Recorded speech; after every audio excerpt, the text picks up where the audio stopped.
Hello everyone, so welcome back to my channel. This is the Metatron speaking, and today we're going to go around and talk about three topics: history, historical reenactment, and martial arts, and the connection between these three. At the end of this video there will also be a funny clip.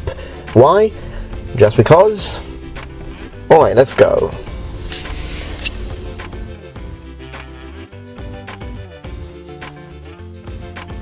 So what's the correlation between history, historical reenactment, and martial arts? Now, these three things might sound different, or it might sound that particularly martial arts and history don't have a lot in common, but they do. You see, when I was a university student, one of the things that I used to do, quite a lot of course, was to study, read, try to gather as much data or historical information as I could possibly find. The thing is, though, that having spent a lot of time actually studying about the Romans, of course one of the first things that you study when you read Roman history is military history. When you read about the Romans marching, for example, well, you might read thousands of pages on how the Romans marched through woods, for example, or crossing rivers.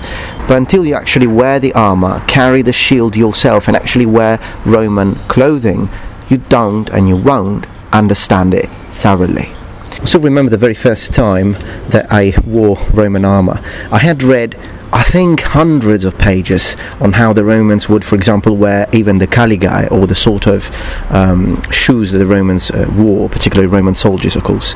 But the very first time that I actually put on armor and I started marching through the woods, that's the very moment that things actually started to make sense. It all just made sense at that very moment. And I think a very similar concept could be applied to Japanese history. You can read as much as you, Musashi as much as you want, but until you actually fight an opponent, for example, practicing martial arts, and this is where this whole situation between history, reenactment connects to martial arts, until you actually face an opponent and you try to go through their guard, to go through and understanding how stances actually work, this is the very moment that you will understand the connection between martial arts and historical reenactment.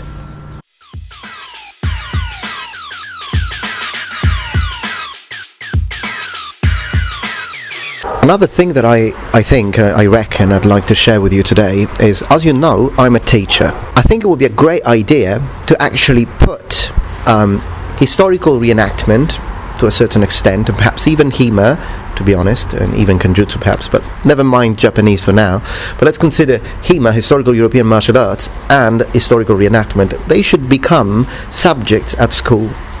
Not maybe mandatory, but they should be complementary subjects that you could do, which could get you extra credits if you were a student, perhaps even a secondary school student, like 15 or 14 years old, 16 years old. They could be complementary subjects for history. For instance, if that year you were actually studying the Romans, it would be great to participate to a historical reenactment group with the Romans. You know, it could really expand the knowledge and understanding of the youth, and it could become fun. You see, as a teacher, learning should not be boring. Learning doesn't have to be boring.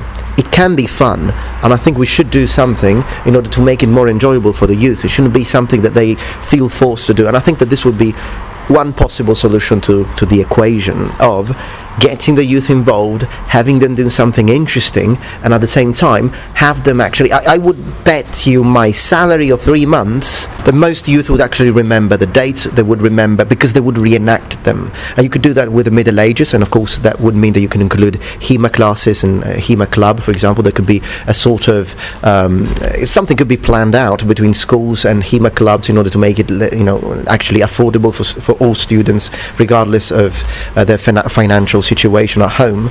It could be fun for them. It could make the difference. You see, often at school a subject is something you just study, you learn because you have to, you're not particularly interested either, and then you forget everything you've memorized, because the only reason why you're doing it is to get your marks in order to finish the year, isn't it? Now, bear with me for a moment. Imagine all the boys wearing armor. They would love that, you know, taking pictures and showing it to their friends, saying how cool their school or their teachers are, and all the girls wearing medieval dresses. I think that's like the dream of every girl on the planet. So you would have them interested, and they would remember. The notions would stick. This would be really good. Utopic perhaps, but what can I say? I'm a dreamer. In a perfect world, but this is not a perfect world.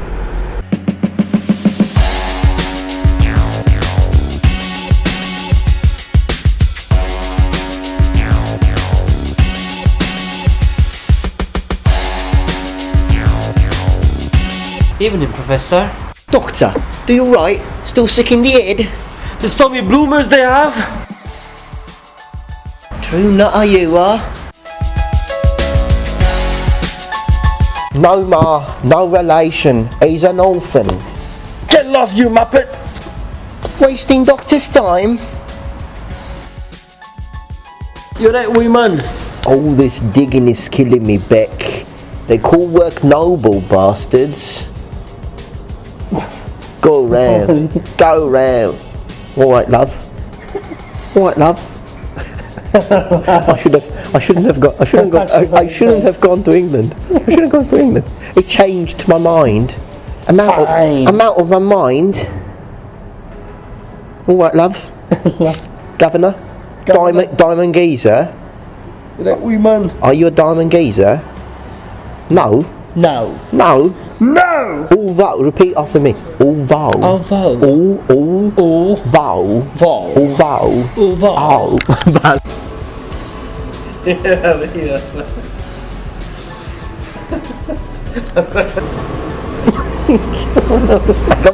devi sedere, dico, non è che ci vuole una laurea.